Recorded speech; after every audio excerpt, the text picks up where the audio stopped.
I think we have to acknowledge that it's just a fundamental part of how we think, that we are at root tribal creatures. There are studies with some of social psychology doesn't replicate and doesn't work, but here's what does.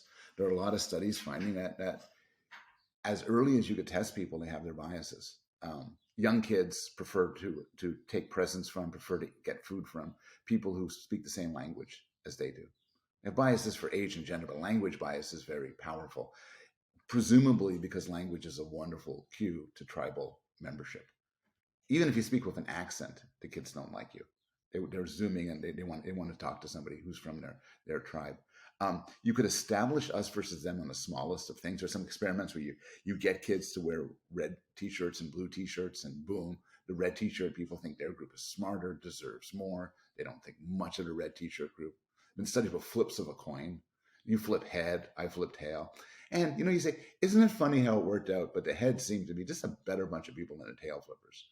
And study after, and then you see it in the real world, where you have this natural animosity towards other groups, which is in some sense a self-fulfilling prophecy, because if we start off with even the slightest bit of animosity, we'll form tribes. You will develop real grievances against my group. I will develop for yours. Your knowledge that I want your group to get less will lead you reasonably enough to suspect my policies and choices. And then you see this play out in the grandest social experiment of all, Twitter, where everyone is neatly in their side, throwing all sorts of vile hatred towards the other side, getting applauded, and everyone, and many people are just kind of getting rich out of this in a social way. All of a sudden I have 1,000 people like my tweet where I dunk on somebody. He gets 1,000 people for dunking on me. We're all happy, except for a few people who get caught in the middle and have their lives destroyed.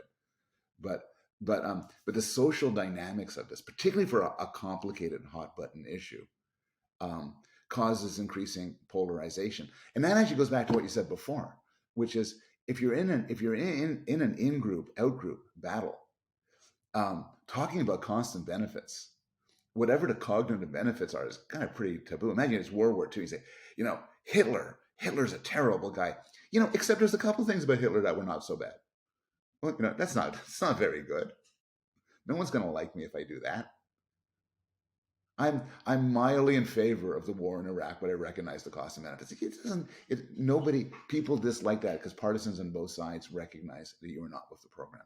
It's hard to rank different drives, and I can't even know how I'd begin to say this, but I'll say a couple of things.